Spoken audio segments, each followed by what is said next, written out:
Welcome to the virtual meeting of the Development Control Committee. It's 6 p.m. on Thursday, the 24th of September 2020. My name is Councillor Lee Bentley and I am the chair of the committee, and my fellow councillor, Councillor Linda Broadley, is the vice chair.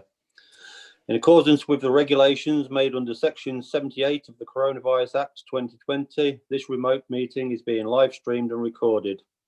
The audio-visual recording will be made available on the Council's website and YouTube channel shortly after the meeting.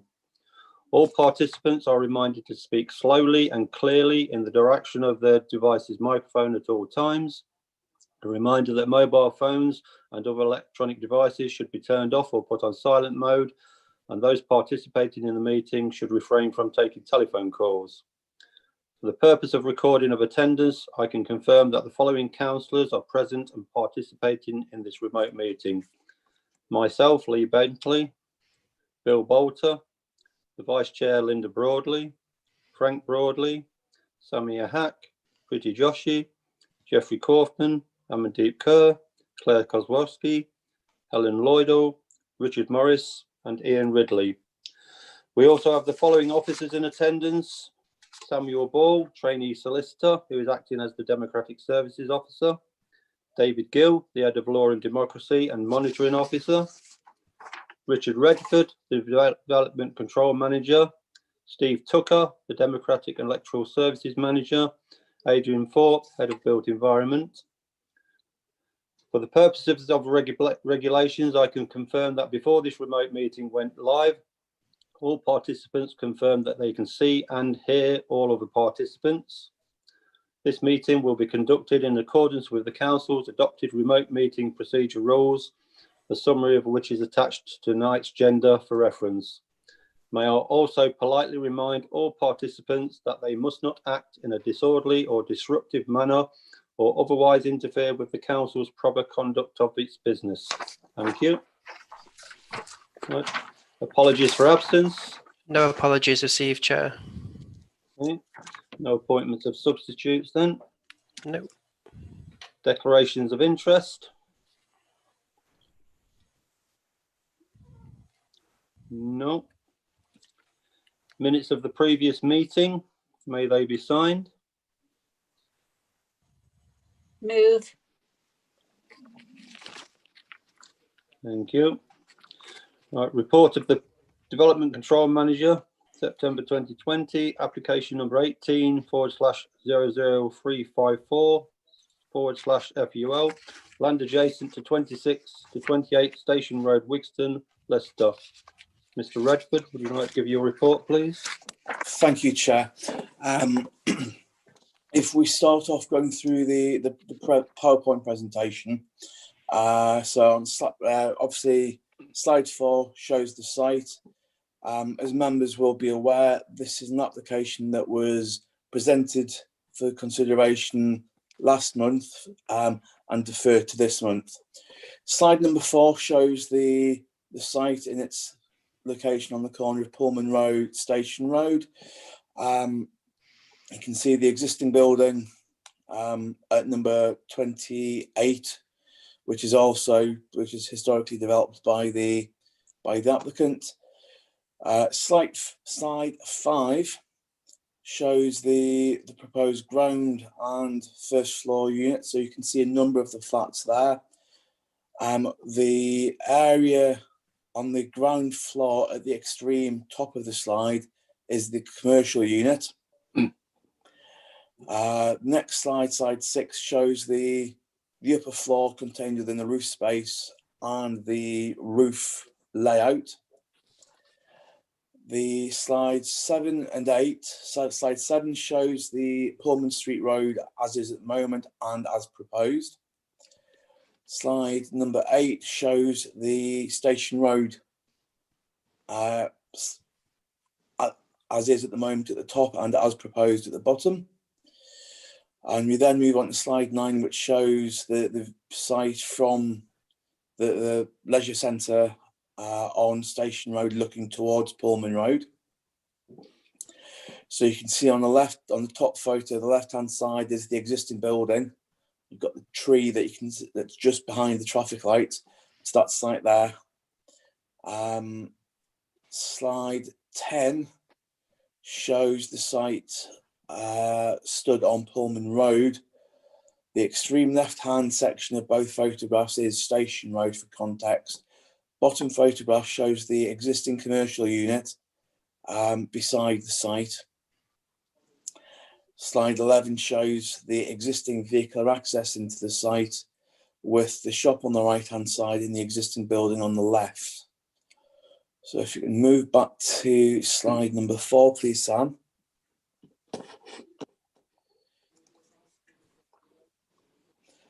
As I've already indicated, and as members will no doubt remember, the application was presented at the last committee where it was deferred. The report is pretty much the same, but I have added extra bits in to cover the points that were raised in that debate. So for speed, I'll just go through those elements. At the top of page 12 on the agenda, I have given a breakdown of the flats in the context of how many bedrooms it is, how many people in the bedroom, in the bedrooms, and the floor area. As members will recall, there was concerns about the floor sizes of the flats. I would also highlight that further to the last committee meeting, as members will probably be aware, the used classes order has changed. On the basis of that, I've spoken with the agent with regards to the commercial element. Now, when the application was originally submitted, they wanted it as an A1 retail unit, but then changed it to a D1 use class for non-residential institutions. They have now, in light of the changes to the used classes order, they now want it to be used within Class E, which allows for retail professional offices, but they have said that they are happy to exclude it being used as a cafe, restaurant, creche, health centre and nursery. So they don't want any of those considered for that use in that unit. That is on the ground that those uses, obviously with their footfall and traffic generation, as well as ventilation flues, noises and smells, that would have impact on the units above.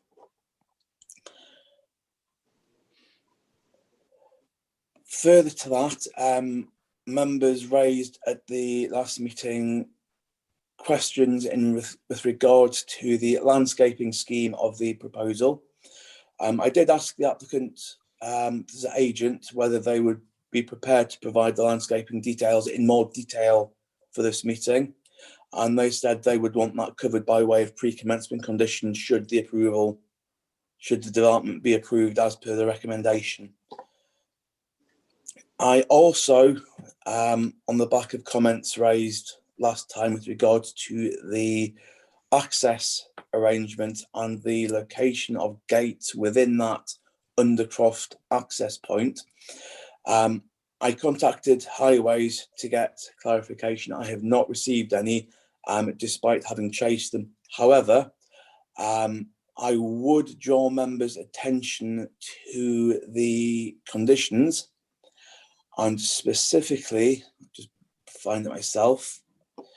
There is one of the conditions on the list of conditions attached, which was put on at the request of the Highways Authority, that specifically requires, it's condition number 4, specifically requires that no vehicle access gates, barriers, bollards, chains, or other such obstructions be erected within a distance of 5.5 metres from the highway boundary, unless hung to open away from the site's boundary. So, as things stand, if the gates proposed open forwards towards Pullman Road, they've got to be set back so as to actually have 5.5 metres clearance from the back edge of the highway.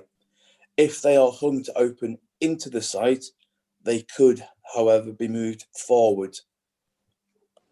It's my interpretation of that. So the application is as set out in the main agenda. It's for the erection of a 2 to 2.5 storey building to provide 12 residential flats in the form of 1 one-bed studio flat, 4 one-bed duplex flats, 5 one-bed flats and 2 two-bed flats, as well as a commercial unit falling within use class E of the use classes order as amended, with associated access, parking and cycling, bins and areas of amenity space. The application is as set out in the main agenda. Obviously, there was discussion about the size of the floors, the size of the units. As requested, I've broken it down there on page 12 of the agenda, but would highlight that the policy 11 of the local plan is clear in that the floor spaces contained within the appendix 2 of the local plan on the floor areas of the units, the flatted units, only relate to where they are conversions and not new build. Officers are consider on balance that the proposal is acceptable, subject to the conditions attached, as well as a legal agreement with regards to financial contributions in respect of open space and off-site affordable housing. And as such, the application is recommended for approval. Thank you, Chair. Thank you very much. Councillor Broadley. Thank you, Chair. Thank you for your report, Richard. I still have major problems with this. I've got to say that we learnt at the last meeting when this was deferred that the room sizes only applied to conversions and not to new builds, when, as far as I was aware, councillors requested that it was put in. We didn't stipulate that it was only for conversions. I would have assumed it would have gone for both, because whether it's a new build or whether it's a conversion, the room sizes are important. I'm glad to see that you did put the room sizes down. And if you take the first one, it's not even twice the size of my lounge, and it's a 2-person studio. It just beggars belief that somebody would want to build something in this day and age that is so small. I don't like it at all. Regardless of whether it's in our local plan, I don't agree that it should only be for conversions. The other thing is the vehicle access. It's all right saying that these gates, how are these gates going to open? It's on a corner, or just, within a corner, really. It's not directly on it, but it's very close to a corner. You're going to have a vehicle waiting for the gates to open, or somebody's got to get out of the car and open the gate. Does that mean the vehicle's on the highway when cars are coming around that corner? It's a well-used corner. Is it going to be across the pavement, stopping pedestrians while the gate's open? Even 5 metres, the car will not clear everything before you get to that gate. The whole thing, I don't like at all. I think it's too dominant a building for the position. It's not in keeping, and unless something drastically changes, I don't think I will be voting for this. Thank you. Thank you, Councillor Broadley. Councillor Bolter. Thank you, Chair. Yes, 1 or 2 points. In the agenda, we've got the explanation of why it doesn't apply to new build, the room sizes. Because the planning inspector overturned it and said it didn't matter for new build. So that's going against his own government policy. So I find that rather strange. But according to the paperwork, that is sort of set in stone now. So that does concern me. The government says one thing, the planning inspector says another. I thought they're supposed to work together to government guidelines. Regarding the gates, if they open towards the road, then of course you've got the width of the gates taken into consideration. So the 5 metres would be more than 5 metres, because that entrance will be 2.5 metres wide. I don't know exactly, but perhaps Mr. Radford can tell us. But, you know, so you've got that to come into consideration as well, plus your 5 metres. And if they open inwards, I don't think it's really going to solve the problem. But anyway, it's for consideration. I noticed that one or two other bits in the agenda as well, which doesn't seem quite... Oh, yes, Mr. Radford's explained about the new Class E. It's the first time that's been used in a committee meeting. On page 15, when it says housing choices, on the halfway down the page, it says, likewise, it would be inappropriate to propose the development of substantial detached dwelling in an area that is prominently characterised for small terraced or semi-detached properties. Now, this side of Pullman Road is all terraced properties, right the way down to Cherry Street. So it doesn't fit in with the scenery at all. And in fact, down to Station Road, you've also got terraced properties down Station Road. The only one that's not is the actual building that's been converted now, which was originally the council offices for Wixton, and it became the police station before the probation service took it over. That's the only detached house down there. All the rest are terraced. So it does fly in the face of our policy, housing choices. Perhaps Mr. Radford can explain his comments on that. But like Mrs. Broadley, I feel this is overdevelopment of the site.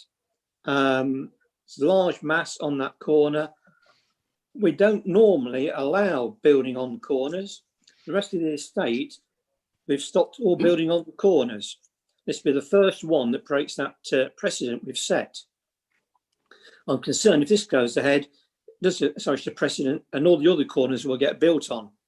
They've been trying for years to build on the corners, but we've always managed to defend that position and not allow them to go ahead.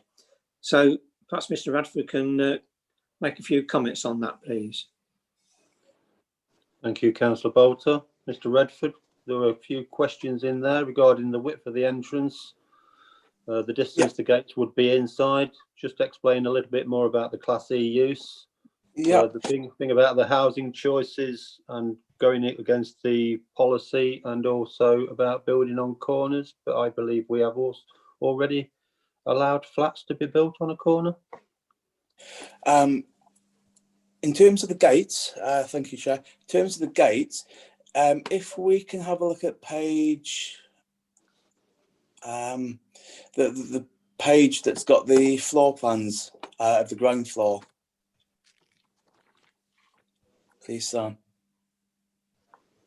So, yeah, that one. I know it's at a small scale, so you may not be able to see clear. Where you've got the gates, so you've got the commercial unit right at the top and that gap to the bottom, that width is 5.5 metres there. So looking at the front of the commercial unit, from the front wall of the building, you've got the small area that's lots of little squares. That distance is 2 metres. Now, doing a quick measure up on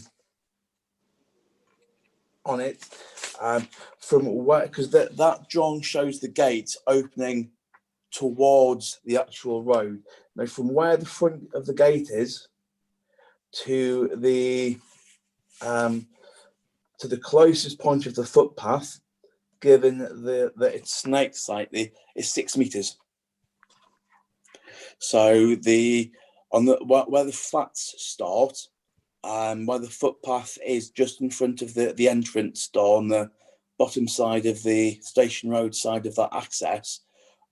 So from there to the front of the gates is 6 metres.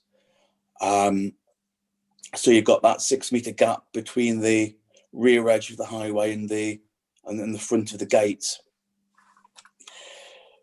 With regards to the E-use class, now the E-use class incorporates lots of different bits into it, and we have spoken with the agent to exclude those that will cause an obvious impact, such as so I'm just trying to find the bit in my report. So excluding the likes of a nursery, and a cafe and a restaurant.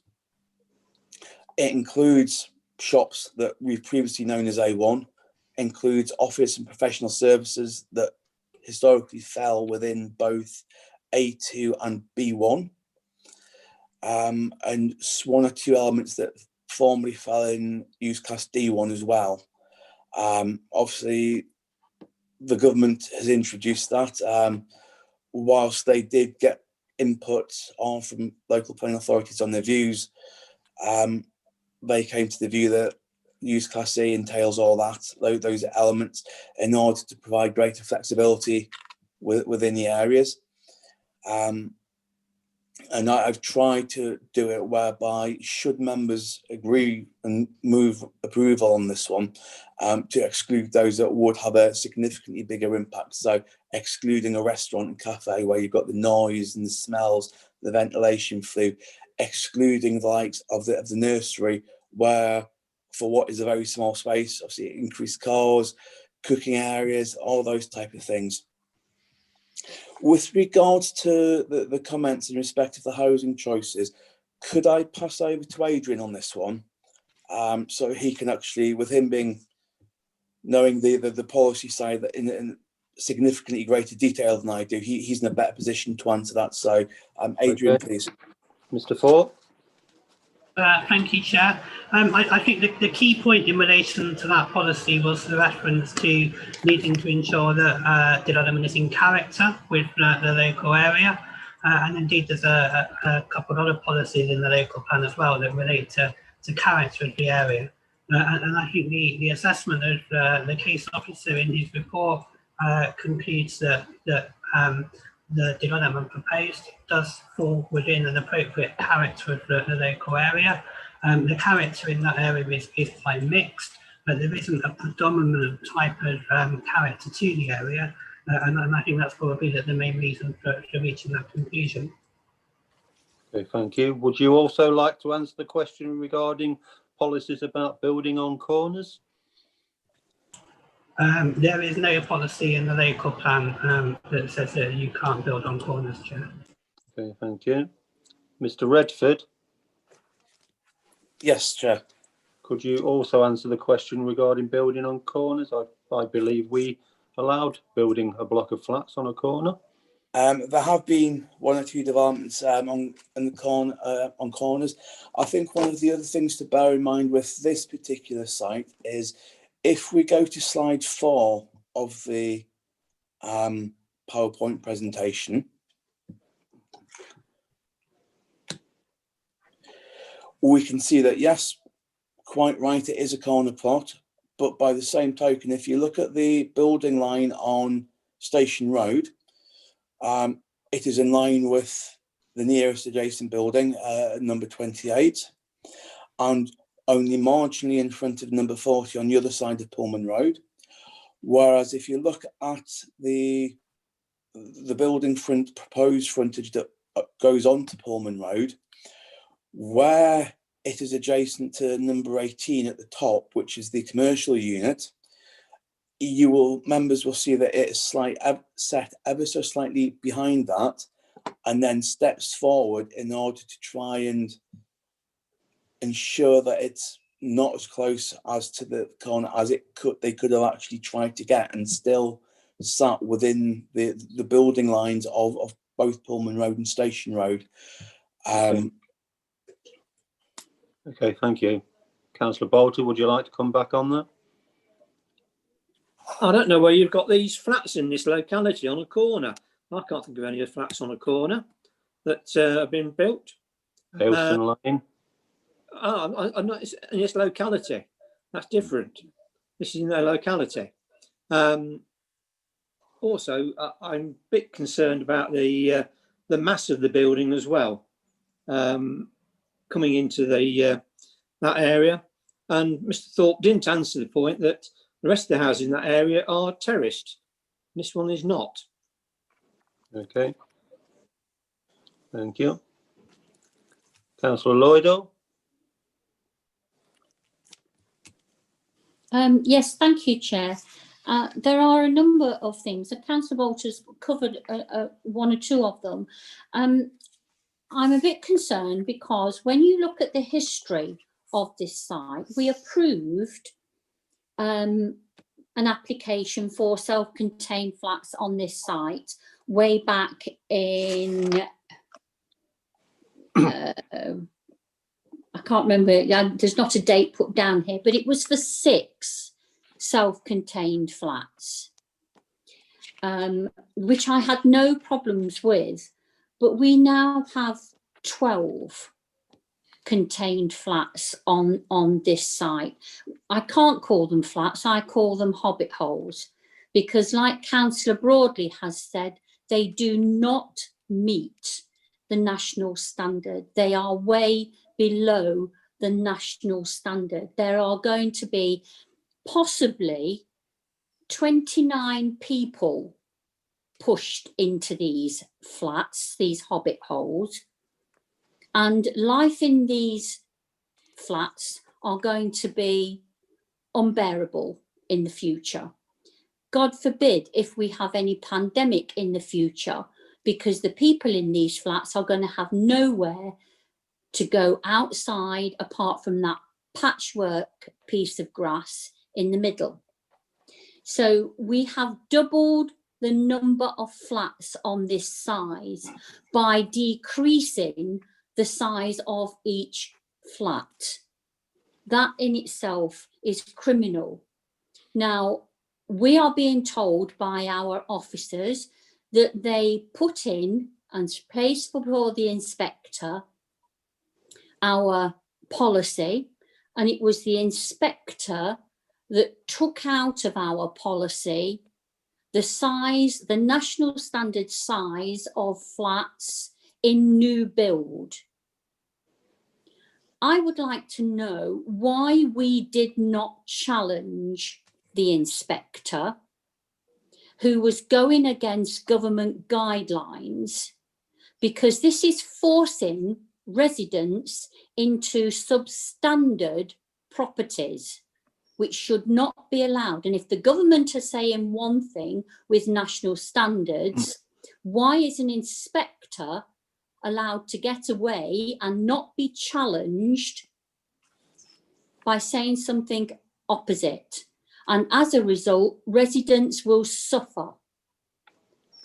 So that's the first thing I'd like to know. Why are we looking at now a development twice the size and intensity of what we approved a few years ago? We would not have approved this. In fact, I think, if I remember rightly, on this application a few years ago, we actually got them to reduce the number of flats on this side before we would approve it. It went, I think it was 8 initially, and now it's 6. I may be wrong on that. So that's the first thing. Secondly, these flats are built with the parking joined with the already established 6 flats on the other site. So we've now got 18 flats, all sharing 11 car parking spaces. Now I sat and worked out, there's 29 people, possibly 29 people in these 12 flats, plus possibly 12 people in the 6 flats. So over 40 people possibly sharing 11 car parking spaces. I cannot understand how highways are saying that this is enough car parking. What is going to happen here, we're going to get on-street car parking, which we can't already because Pullman Road is already clogged with traffic. They're going to go across the road onto the swimming pool site, which is a council-owned site. Are we going to give them permission to park across there? Because they cannot park on their own site. So could you please answer? I think Mr. Gill will probably answer that one. We will need to give them permission to park off the road on that site. Mr. Redford, there was 3 questions there. Yes, Chair. In respect of the first one, the double intensity, the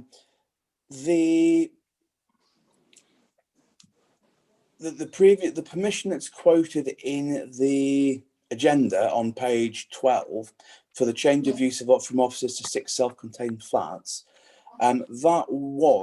that relates to number 28 as opposed to the application site covered by this. By this application, a search of the planning history shows no previous approvals for residential on this site itself. Thank you. With regards to the parking spaces, I can see exactly where you're coming from, Councillor Idle. I really can. Now, the Highway Authority have said it's acceptable. And it's one of those that they are taking a view that the site's location, 10 to 15 minutes walk between both South Wigston and Wigston town centres, with a few bus routes in close proximity, is sufficient. They are the highway experts, not me. So obviously I'm led by them, and I'm informing you so that we can take that into account. So in that respect, that's why we're in a position whereby we have the spaces proposed to serve the total number of flats in this development and the adjacent flats in number 28. Obviously, I'll stop there and obviously let Mr. Gill comment on the parking on the council swimming pool site. Okay, Mr. Gill. Thank you, Chair. Can you hear me? I'm struggling. Yes. I'm on my phone at the moment, so Yes, we can. bear with me. 2 points were raised there. The first one with regard to the Planning Inspectorate. If I can answer it in this way, the Planning Inspectorate is an independent agency of the government. It has a remit which is set out in various documents. An analogy that I would use is the Planning Inspectorate is just like the courts. Parliament may make laws. It's the judges that interpret and apply them. Likewise, with the Planning Inspectorate, government may make planning policy. It's the Planning Inspectorate who are all qualified planners who determine whether or not it's applicable in a certain situation. It has to be remembered as well that the local plan was approved by members, and the issue wasn't raised at that point, even though I believe that it was mentioned that the changes had been made, because all of the major changes in the document were brought to the attention of members. With regard to the parking, the only way that parking could be controlled on the site of the leisure centre there would be to include that site into the off-street parking order. And that would have an impact, not just on the people residing at that property, if permission is given, but it would also have an impact on everybody that uses the leisure centre, uses the car park and may overstay. So it's possible to do. There may be issues around enforcement. I suspect that the majority of the parking that will take place there will be overnight, when during the hours of darkness, when people have come home from work or wherever and are looking for somewhere to park. It's possible to do. It's also possible to look at a permit situation, but again, that will impact on leisure centre users and other local people who I suspect currently use it in any event. Thank you. Could I ask a question from Mr. Thorpe? This type of development, according to our local plan, is normally acceptable in town centres. Why is it acceptable here? Mr. Thorpe? This type of development is an acceptable type of development in town centres, but that doesn't mean to say that it's also not an acceptable type of development in other locations in the borough as well. And considering all of the policies in the local plan, this type of development is a suitable type of development in this location, Chair. Okay, thank you. Can I also just make an additional comment in relation to the space standards, Chair? Yes, It was just really to point out that the national space standards are national standards published by the government, but they also say that they can only be used by local authorities in considering planning applications when it's been incorporated into a local plan policy. And members will be aware that the planning system is evidence-based and all of the policies in the local plan need to have evidence to support that they're appropriate to apply in that local area. So in our draft local plan, we included a policy which seeks to apply the space standards to all types of development in the borough.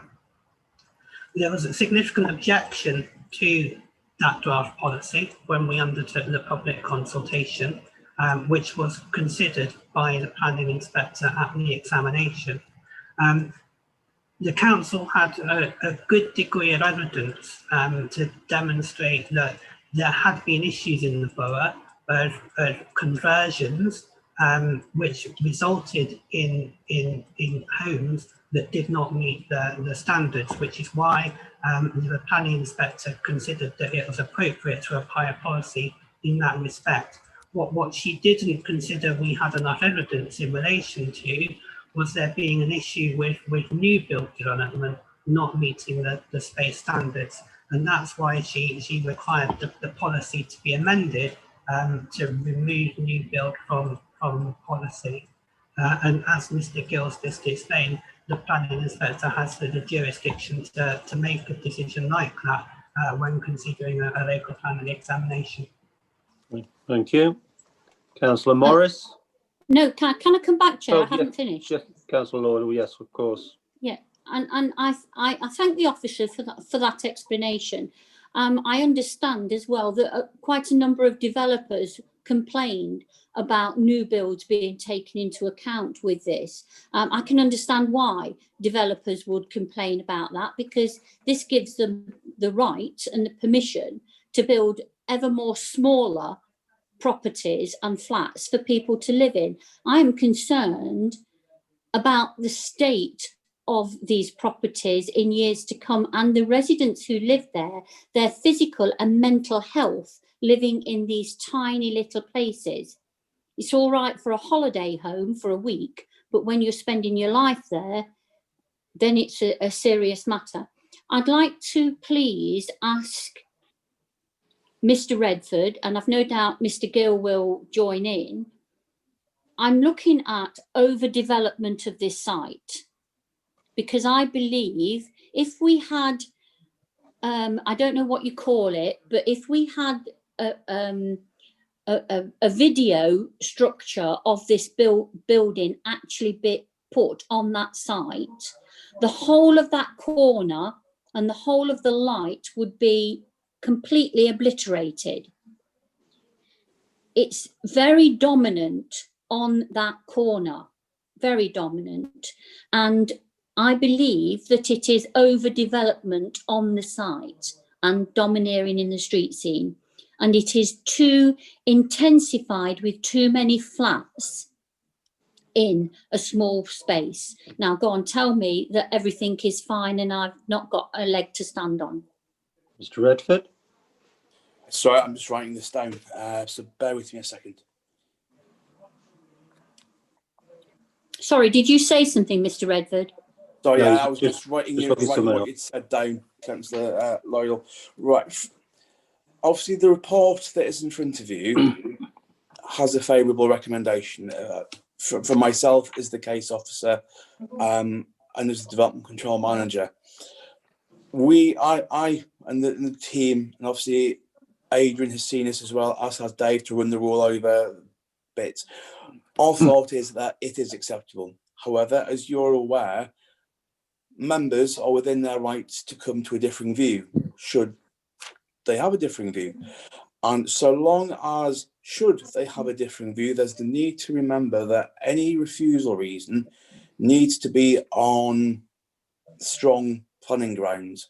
Both yourself, Councillor Linda Broadley and Councillor Bolt have all raised points with regard to scale, bulk, massing, overdevelopment, number of flats. If you feel that those collectively or individually could be detrimental, then that is within your right as members to do that. All I would say is if you go down the refusal route, I would need clear, categoric confirmation as to exactly what grounds you're refusing it on, specifically which policies. And I'd also possibly be looking at it from the perspective, should they appeal the decision, which would be their right, obviously looking at the council's position in terms of trying to defend the decision. So I, as the planning officer and the development control manager, would ideally like, should it be moved and seconded and then for refusal and then refused, I would ideally like the support of the members that move in second to, should an appeal be lodged, help back me up with a statement where needed. Does Okay. that help? Yeah, Councillor Lloyd, is that okay?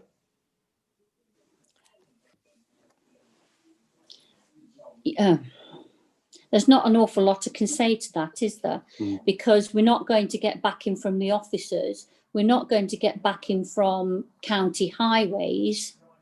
We're not going to get backing from an inspector. So we as ward councillors, local councillors, know that this application is not appropriate, but there is nowhere we can go to stop it happening, because we do not have the backing and support of the professionals. Thank you, Okay. Chair. Thank you, Councillor Lloyd. Councillor Morris, Yeah, can I just make an interjection, please? quickly. Yeah, it's unfair to say that the officers are not giving backing. What Richard is in essence saying, in his professional judgment, this application is permissible.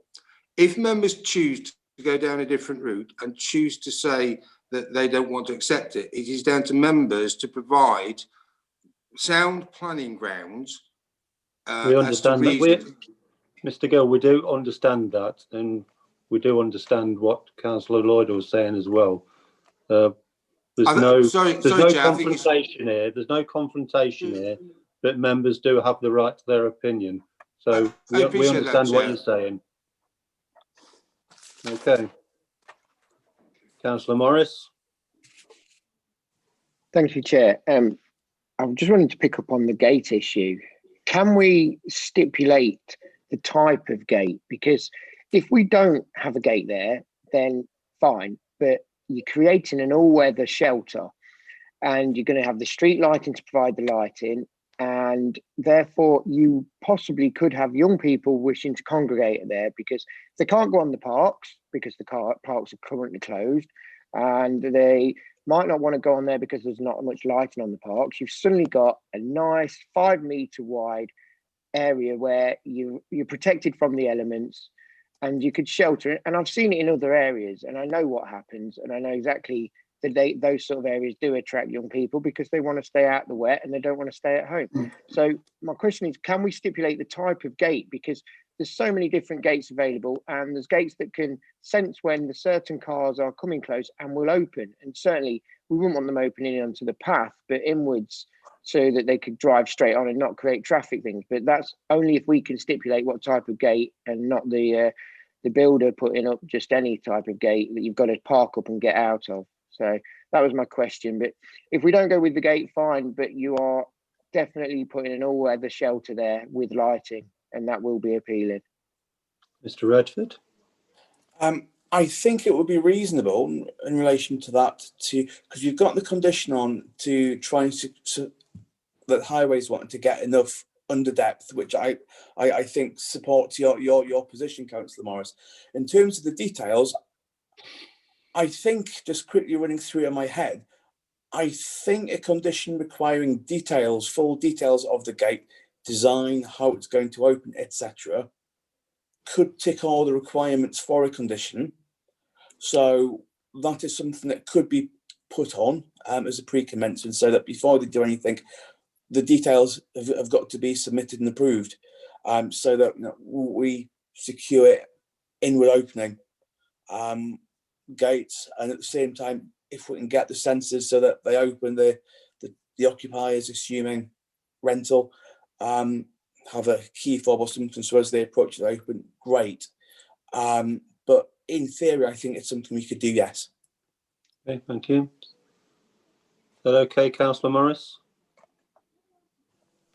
Yes, Chair. If we were to go down the road of permit, I'd like us to have a gate on there that the driver of a vehicle wouldn't have to get out of the car, leave their car engine running, blocking the curb or on the road. I'd like it to be something that could sense, have the sensors distributed to the tenants, residents there, that would open automatically.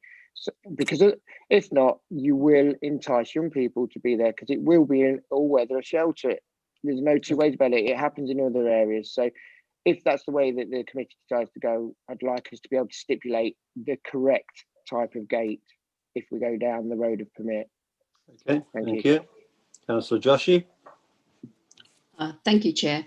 I agree with all the other councillors previous to me. They've answered a lot of the questions that I had, but I had an email about the council's adopted residential development supplementary planning document, which states, and this was to a house extension, so why is it not the same for this monstrosity?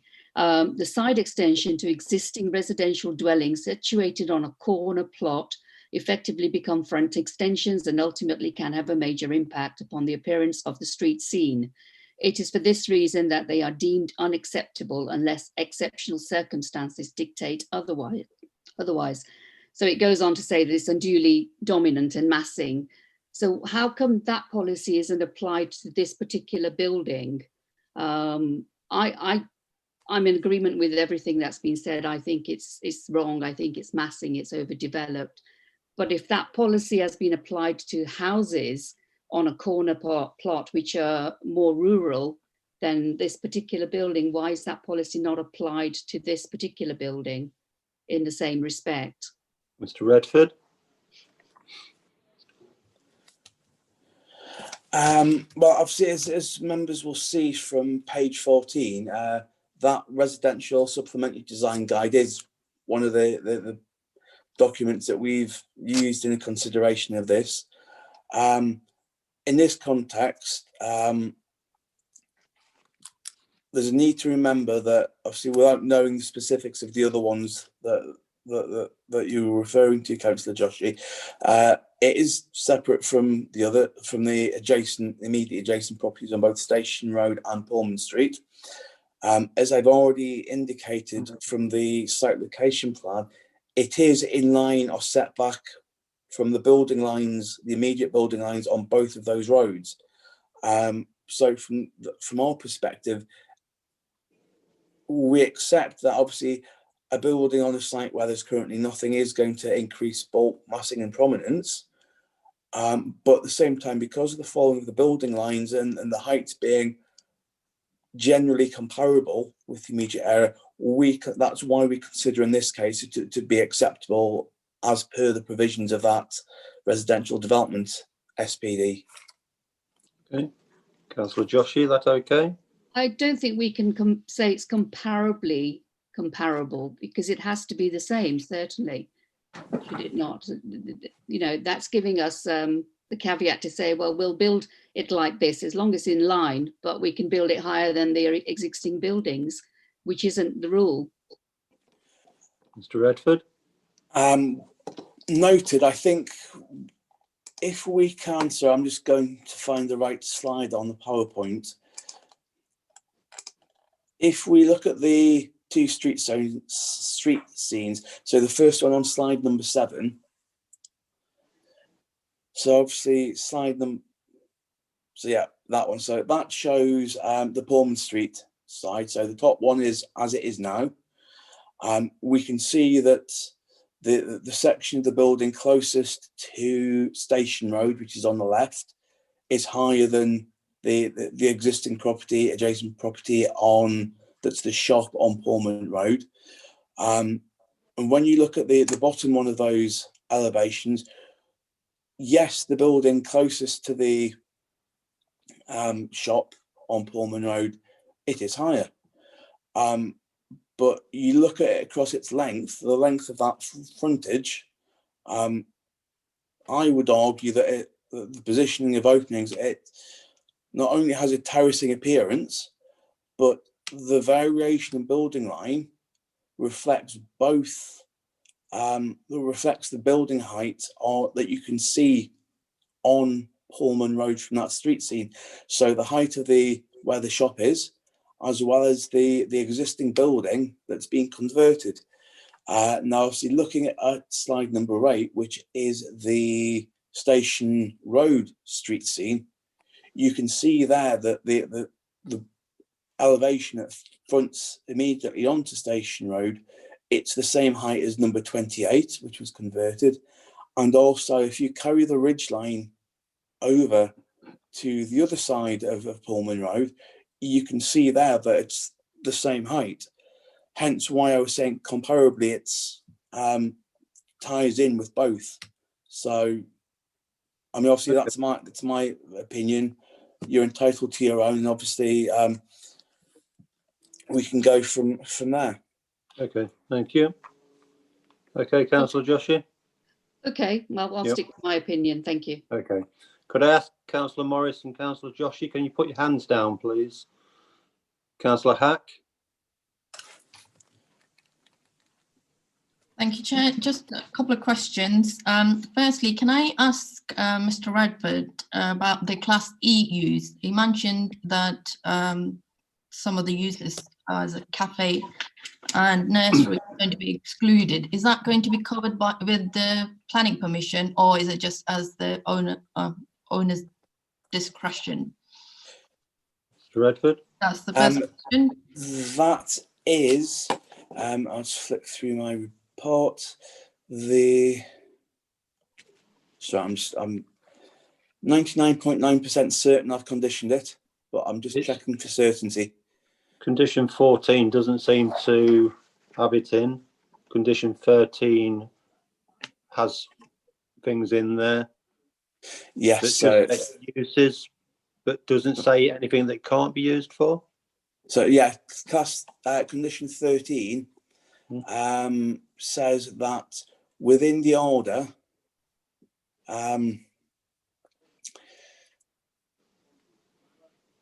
because the drawings we're considering still show as D1, that's why there's reference to D1 in there, and then subsequently Class E. So that's the 4th and 5th line. But the way it's worded, shall only be used for purposes within Class E, with the exception of as a cafe, restaurant, creche, day nursery, clinic, health centre, or day centre, and for no other purposes. So we are excluding those 6 or 7 bits from it being used for those within Class E. So we are excluding those, Councillor Hack. So it's not going to be, it's going to run with, it's going to stay at the, as the condition with the planning permission. Yes. It's not going to be varied by or changed subsequently by another, if the building gets sold to someone else, or if there's another planning permission subsequent. At this point in time, should permission be granted, that condition will be in place. So if they want to use it as a cafe or a restaurant or a day nursery, they would have to apply to vary that condition. Obviously, here and now, the official rules and regulations are that they would need to apply. We can't stop them applying. We can only consider it at such point should they apply. And it's one of those that the exclusion of those is on the grounds of parking, noise, smell, the fact that most of those uses would require an extraction system, which would go straight up the back of the building or the front of the building, past the upper floor flats. So there's an amenity issue there, not only in terms of noise and smell, but but also a vibration. So I think any subsequent application could be resisted quite strongly in order to protect the amenities of the upper floors. Okay, thank you. Councillor Hack? Right. Another question. I know Mr. Thorpe mentioned that the planning inspector didn't consider applying the policy to new builds because there was no evidence. So should this planning permission go ahead, would that policy be included to the subsequent new builds, because there will be evidence that the standard space size is not used? Mr. Redford? I don't know the answer to that, honestly. I think that's possibly a question that Adrian may be better placed with his greater experience than me. Adrian? Mr. Thorpe? Chair, that would be something for consideration when we come to review the local plan, whether we put forward a policy that relates to applying the space standards to all new development as we did the previous time around. Okay, thank you. Councillor Hack? That's fine if that can be looked at once we reconsider the local plan. That would be helpful. Thank you. Thank you. Councillor Bolter? Thank you. Just a couple of points. We mentioned the parking for the flats. What about the parking for the commercial unit? Where's that going to be? And also, I would bear in mind that further down on the industrial area, there's a commercial, well, a insurance type business saying insurance, but it doesn't need a change of use from the industrial use because people aren't visiting the premises. But it does employ an awful lot of people, and they all park in the residential areas. So I don't know whether we can include something like that in this permission to stop that use being used for this purpose. I'm not quite sure what you call it, financial institution or something. I don't know, but it could be interesting to see if that could be included. Mr. Redford? With regards to the parking for the commercial units, Councillor Bolter, of the spaces shown on the submitted plan, there is, albeit a very poor scale, it indicates that parking space number 11, which is the one immediately to the rear of the commercial unit, would be for use in association with that commercial unit. Okay. Is it also possible, I don't think it is, to condition that other parking that's being used for the commercial unit doesn't park anywhere else? I don't think we can do that. I think it would be very, very hard for us to actually enforce from a planning perspective. The Highways Authority may be able to do something, but under planning legislation, I think we would struggle a great deal. Okay. Can I speak one more thing? Anything else? Yes, Councillor Bolter? I'm not quite sure what the windows this commercial unit is going to have, but can we limit the possibility of air conditioning units on it? Because these things seem to be bolted on the outside of the building, look very ugly, also cause a lot of noise and disturbance to other people being near. Mr. Redford, wouldn't that be covered under other legislation? Mr. Gill possibly can answer that. Noise nuisance. That's correct, Chair. Noise nuisance will be dealt with under the Environmental Protection Act of 1990. It could be constituted as a statutory nuisance. How about actually bolting these units onto the outside of the building, though? Because that's what normally happens. Mr. Redford? So I'm just quickly having a look at the permitted development order to see whether there's anything in that would grant it permitted development rights or alternatively restrict it. Bear with me a second, please.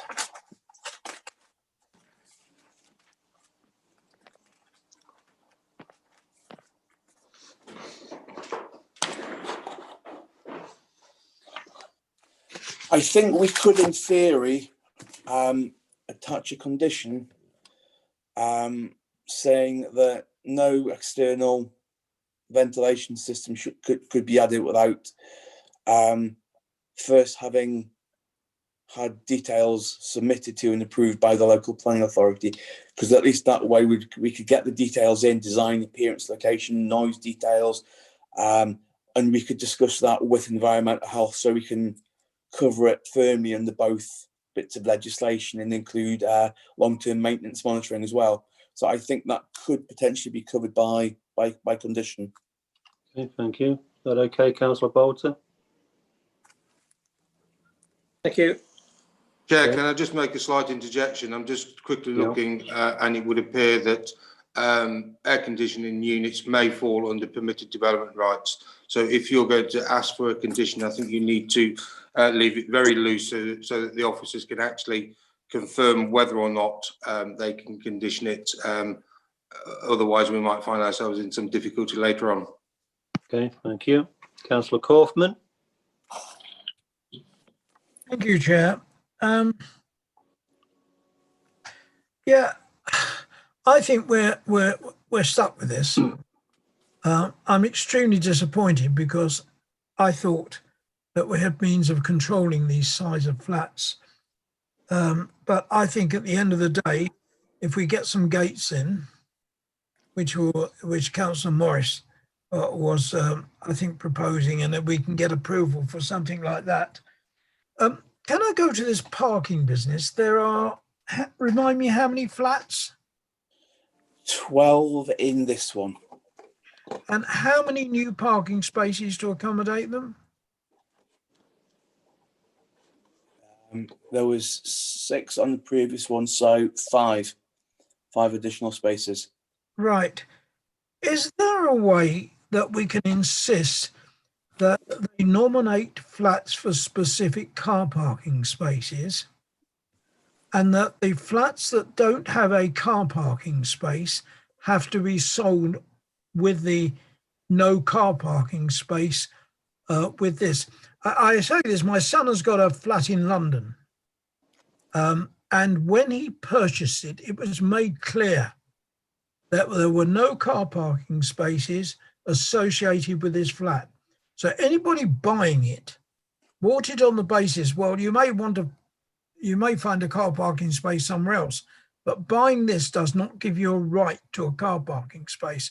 So on the basis that there are 5 car parking spaces, let them nominate the 5 car parking spaces for certain flats, and the others have to be sold on the basis that there's no car parking. It fits in with the county's idea that this is almost a town centre site with regular buses. So that's why they don't insist on this. Can we condition that? Mr. Redford, is that possible? I must admit, it's not something I've ever come across. Mr. Gill, what are your thoughts? Mr. Gill, would that be legal? Again, Chair, I'm just looking, and it would take some research to ensure that it's lawful. I'm just wondering whether or not it would be sort of a conditional resolution from members, again, to allow the officers to do the work to identify whether it's lawful, and then we could inform you one way or the other whether that would be feasible. Certainly, certainly in my son's situation, he bought a flat knowing that there was no car parking space with it. So whether London is a special case, as it seems to be, with car parking on pavements and stuff like that, I don't know. If you'd look in that, I'd be grateful. Thank you. We'll do My that. question, if I may, is this this idea of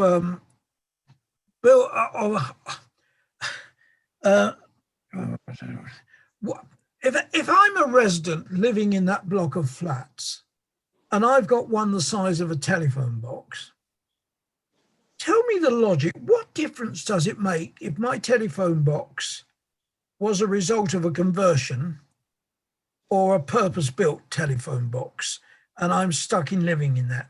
Tell me the logic behind that. I'm trying to get the thinking behind the inspector that's saying, you build a new one, you can build a little tiny telephone box for a flat. But if you convert one, because I have to tell you, this has come really as a surprise to me. And to hear Mr. Gill earlier in the meeting say, well, you all knew about it, you were all told about it at the time. Well, I have got a very poor memory, and all right, perhaps I don't read every scrap of paper that comes out, but I'm sure that would have stayed in my mind. So the thinking behind this, please. Mr. Redford? I don't know. I wasn't at the hearing on when this was discussed. I'm not sure if Adrian was. Yes, I was there. I think that at the end of the day, it all comes back to us operating under an evidence-based planning system. And if we are to include a policy in our plan, then we need evidence to sit behind it to be able to apply it. And the national space standards are very clear that they can be applied where there's evidence that enables them to do so. We had evidence that there were conversions coming forward in the borough where that did not meet the space standards, and members will be aware of those from past discussions. What we didn't have was evidence that there were new build development coming forward, and indeed generally I think across the borough most of the new build development does meet the national space standards. It's much less of an issue in terms of new build compared to conversion. Thank you. Does that answer your question, Councillor Kaufman? Well, yeah. So now that we have the evidence, we will take up what you've said to Councillor Hack, that we will review it at some date. I think we're lost on this one. I think we've been stuffed big time on that. But if you could look into this idea of dealing with the parking situation so that people know what they're buying, I think that may be helpful in avoiding this problem in the future. Okay. Thank you, Chair. Thank you.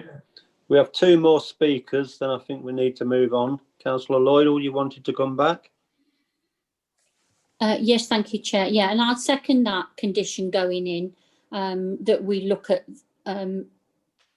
selling these properties without vehicle, because I don't see how you're going to manage to get enough parking space for these flats plus the other 6 flats. I noticed that in condition 3, Chair, on page 19, that we talk about the actual building of this and making sure that everything, the construction site is kept clean and one thing and another. Because I noticed when they did the first 6 flats, they used this car park to put the materials on. I'm very concerned that the materials for building these flats would go out onto the pavement and even onto the road. And as we all know, this is a very congested area with traffic at these traffic lights, and anything is going to completely snarl up. The other thing I'd like to see in this condition, though, Chair, is the times that they can actually build. This is a residential area, and I would not like them to be able to build from daylight to dusk and even on into the night, and on Saturdays, bank holidays, Sundays, whatever. I would like to see reasonable restrictions put on the timings of when they can build, if that's at all possible. Thank you. Mr. Redford? I would say we could either include it within that condition 3, we could definitely include hours of delivery. In terms of hours of construction, whether that would best be served as an additional standalone condition. What kind of hours would you say were appropriate, Councillor Lloydell? Just as a ballpark, so at least that way we can use that as a basis to to put something down. Right, obviously, Chair, we've got the winter months coming up. I don't know when they're going to commence. Hopefully, they would not be building in the dark. But I would have said the reasonable times would have been 8 in the morning till at the latest 8 o'clock at night. I would even bring that to 7, but nighttime should restrict them. Saturdays, I would say a shorter time. Sundays, no. This is residential area, and bank holidays should not be built. They should not be building. Okay. Okay. Thank you, Chair. Yep, thank you. Mr. Redford, do you consider those times appropriate? 8 till 8? I would, 8 till 5 on a Saturday and no working on a Sunday? I would definitely say 8 in the morning. I would probably say 7 at night. I think that's generally the standard. Saturday, I think we could probably say 9 till 2 or 9 till 3. So you've got that shorter period, and it's not as early a start, so people can have a bit of a lie in. And no Sunday or bank holiday would be fine. Okay, thank you. Councillor Broadley, then we've got Councillor Ridley, but we really need to move on after that. Councillor Broadley. Thank you, Chair. Car parking spaces. I know we've done them to death, but listening to the conversations that have gone on, there are 11 car parking spaces. And then Mr. Redford said that car parking 11, space 11, was designated for the commercial unit.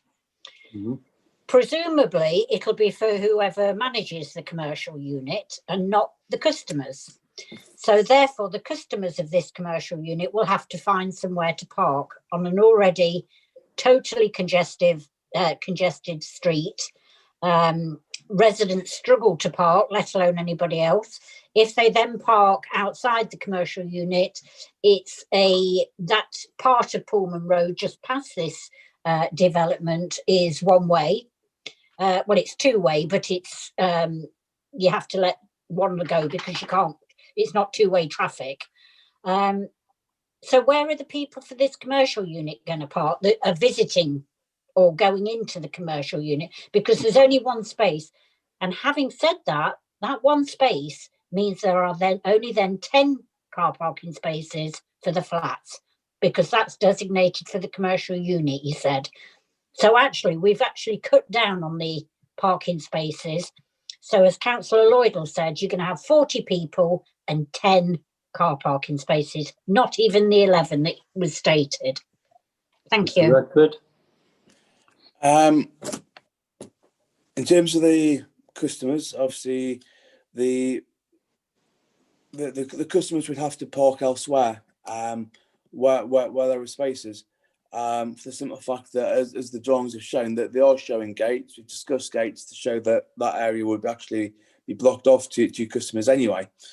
Yes, you're right. It does reduce the number of spaces for occupants of the flats to 10. Yet again, that's something that Highways would have taken into account in their comments. So I totally agree with the sentiment and where you're coming from, Councillor Broadley. Wholeheartedly agree. But obviously, I got to rely on their expertise and knowledge and go from there. Okay, thank you. Can I come back just one very quickly, Chair? Yeah. Do we, this with the county highways happens time and time and time again. We are let down. They either don't comment or their comments aren't helpful at all. And it's as though they don't even know where Oadby and Wigston is, because they certainly don't know the local areas. Do we ever challenge them on their decisions? Because, you know, after all these years sitting on planning, I get so fed up of having the same comments that I've never yet, in all these years, known them object on a highway issue. It's always been the same, that there's no comment or it's fine. And we need to start challenging them, because this is getting ridiculous. Thank you, Chair. Mr. Redford, do we challenge county? Through you, Chair, yes, there are times we go back and say, I'm not too sure about this. Can you relook at it? We do that. I know we've done it on a few applications of different sizes. So, short answer to the question is we do, Councillor. I am aware that my comparable at the county, pre-current COVID situation, my equivalent in the highways department was looking to do member training on highways things for the boroughs across the county.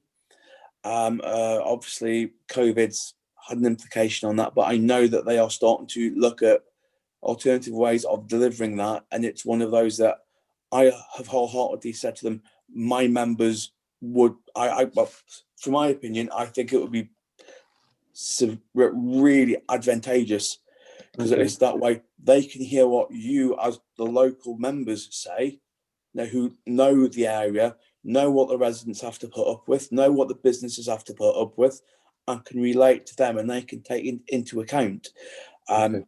Okay. Thank you.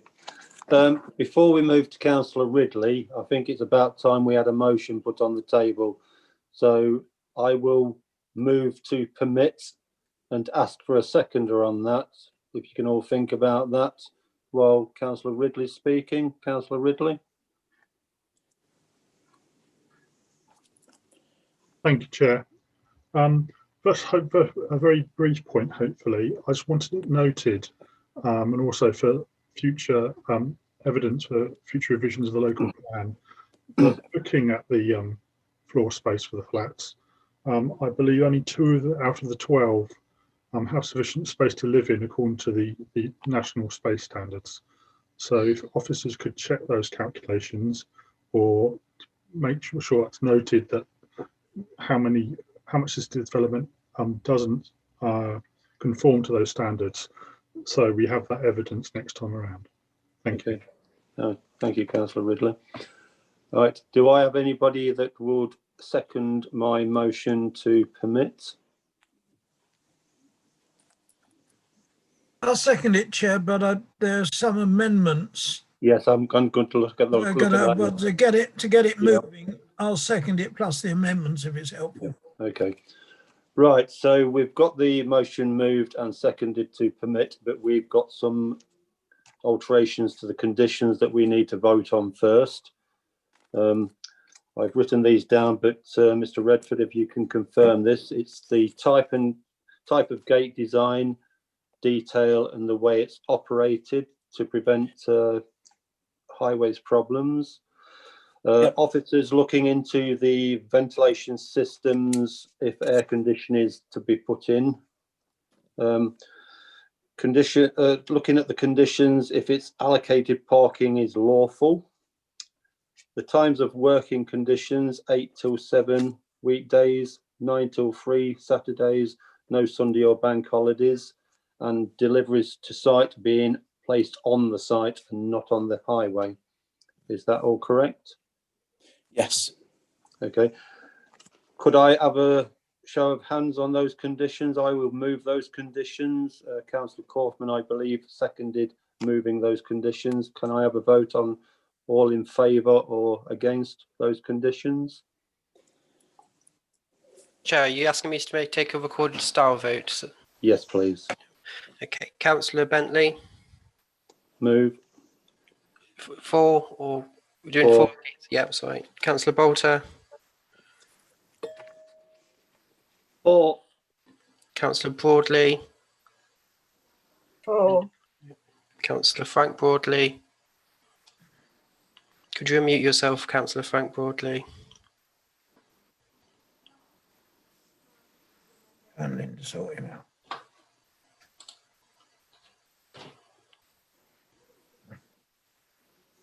For.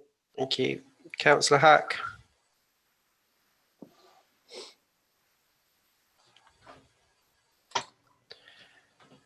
Sorry, for. Councillor Joshi. Against. Councillor Kaufman. For. Councillor Kaur. For. Councillor Kozlowski. 4, Councillor Lloydall, 4, Councillor Morris, 4, Councillor Ridley. 4. 11 for, 1 against, no abstentions on the amendments, Chair. Okay, so that's moved the amendments to the conditions. Just before we move to the vote, quickly, Councillor Bolter and Councillor Lloydall, you had your hands up. Was there a reason for that? I had my hand up because I was voting Voting, yeah. Okay, that's on the fine. thing. Okay, thank you very much. Right, okay. The conditions have been moved, seconded and agreed by everybody. It's been moved to permit by myself, seconded by Councillor Kaufman. Can I have a vote, please, on all those in favour, against or abstaining? Councillor Bentley, 4, Councillor Bolter, Abstain. Councillor Broadley, Against. Linda Broadley, Against. Frank Broadley, Against. Councillor Hack, 4, Councillor Joshi, Against. Councillor Kaufman, 4, Councillor Core, 4, Councillor Kozlowski, against. Councillor Lloydall,